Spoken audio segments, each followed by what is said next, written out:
it comes to doing a dryer vent cleaning, it's very important that we deattach the flexible 4-inch flue that's attached to the dryer.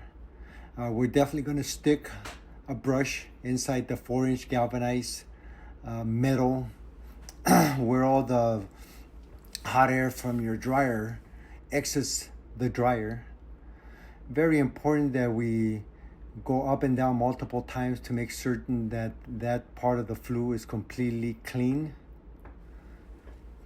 By doing so, you ensure that everything comes out perfect.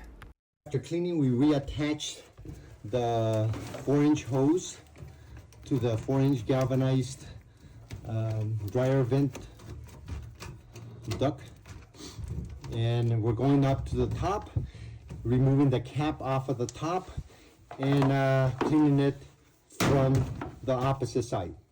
As you can see, we clean after ourselves.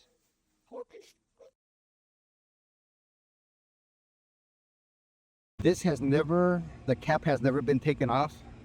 As you see, the rivets were in there. Once we open this up, this is completely clogged. So there is going to be an extra charge for something like this.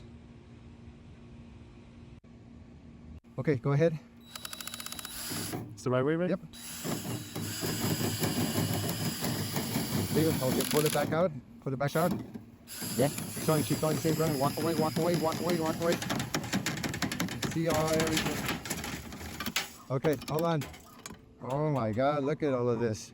Right. Okay, so now we're doing one final time, but let's go ahead and get started. We're still like completely clean. Okay, now it's completely clean. Everything is perfect. Now we are attaching the cover back on. That's good. Fantastic. And as you can see, how much we got out of there. I mean, there was just a lot. It was all completely clogged. I mean, it's just a lot of lint, years of no. Got you.